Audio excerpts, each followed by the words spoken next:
الحمد لله رب العالمين والصلاة والسلام على سيد المرسلين. أعوذ بالله من الشيطان الرجيم. بسم الله الرحمن الرحيم.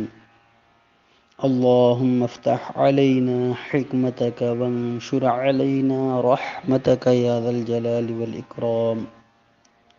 عزیز طلبہ و طالبات، السلام علیکم ورحمۃ اللہ وبرکاتہ. میں غلام محی الدین برکاتی. آج ہم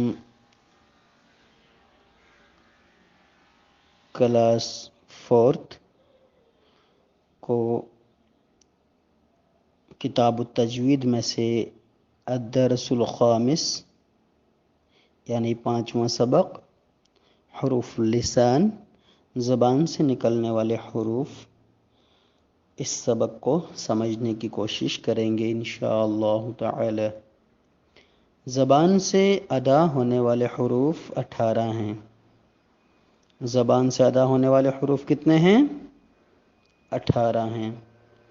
اب ان حروف اور ان حروف کے مخارج کو یعنی نکلنے کی جگہ ان حروف کو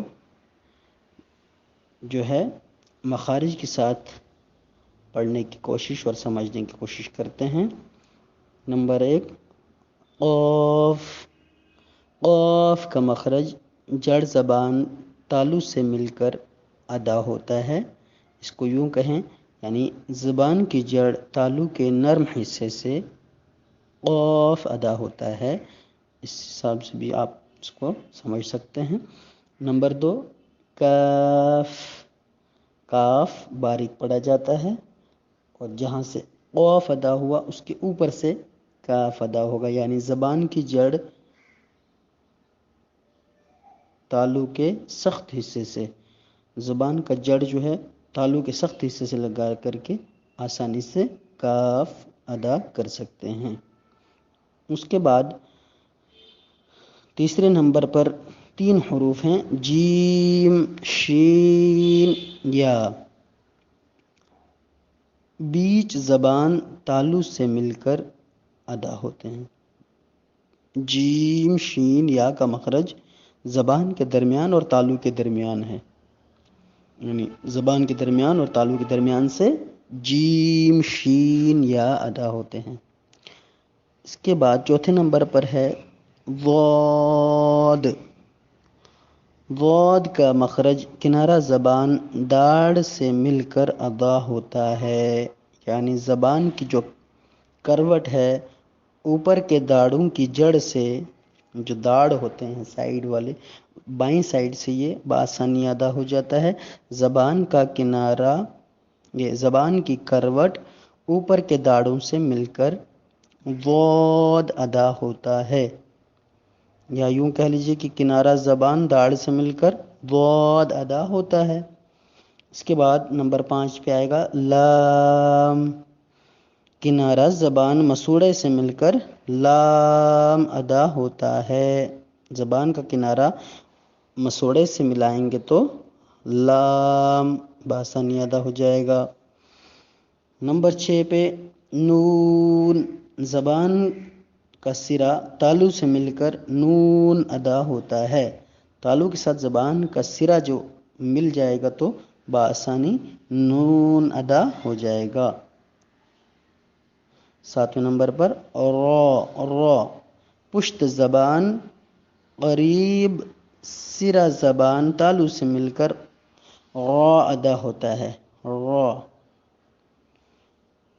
یعنی جہاں سے نون اسی کے قریب سے، جیسے زبان کی پشت کو قریب سرا زبان تالو سے مل کر را ادا ہوتا ہے. 8ویں نمبر پر پھر سے 3 حروف ادا ہوں گے، یہ طا، دال، طا. تینوں کا مخرج سیم ہے، یعنی نکلنے کی تینوں حروف کی جگہ ایک ہی ہے، بس حروف کی آوازوں میں فرق ہوگا لیکن مخرج ایک ہی ہے. سرا زبان اوپر کے سامنے والے دانتوں کی جڑ سے مل کر طا، دال، طا، طا، دال، تا ادا ہوتے ہیں. یعنی زبان کا سرا اوپر کے سامنے والے دانتوں کی جڑ سے مل کر تو دال تا ادا ہوتے ہیں۔ نمبر 9 پہ بھی 3 حروف ہیں، صاد، زا اور سین، ان کا بھی مخرج سیم ہے، تینوں حروف کا مخرج ایک ہی ہے۔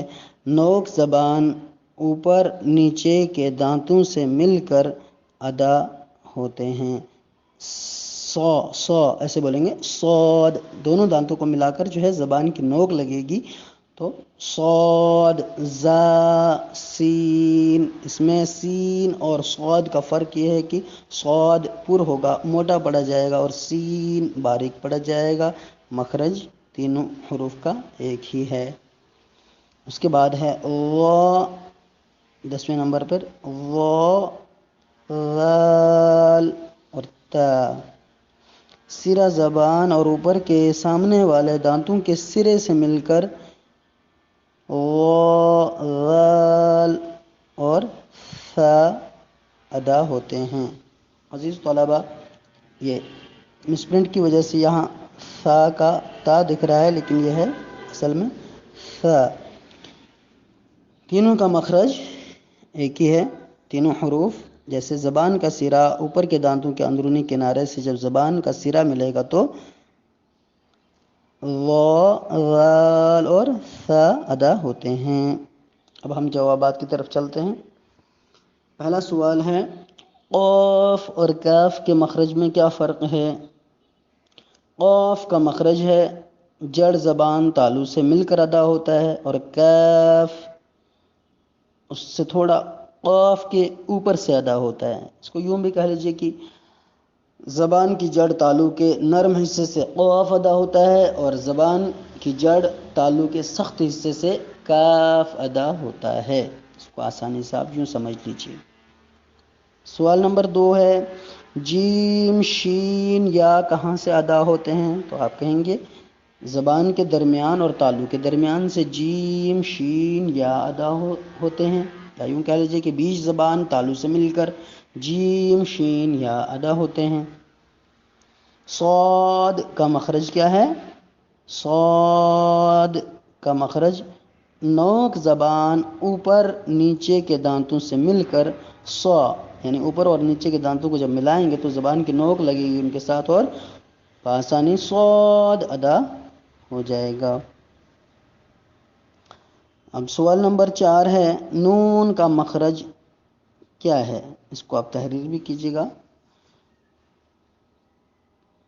نون کا مخرج سرا زبان تالو سے مل کر، یعنی زبان کا سرا تالو سے مل کر نون ادا ہوتا ہے، اور مسوڑے سے مل کر کون سا حرف ادا ہوتا ہے؟ مسوڑے سے مل کر کون سا حرف ادا ہوتا ہے؟ سوال نمبر 5۔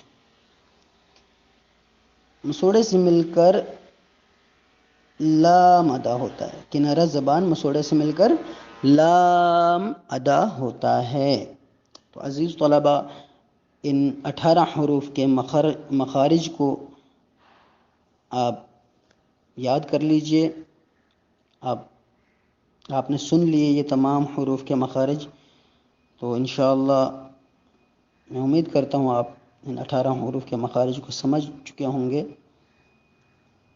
تو ان کی مشق بھی کیجئے، پڑھنے کی، ان کو درست مخارج کے ساتھ پڑھنے کی مشق کیجئے۔ اللہ تعالیٰ کامیابی عطا فرمائے۔ انشاءاللہ تعالی آئندہ ایک اور سبق کے ساتھ پھر سے حاضر خدمت ہوں گے۔ تب تک کے لیے اللہ حافظ۔ السلام علیکم ورحمۃ اللہ۔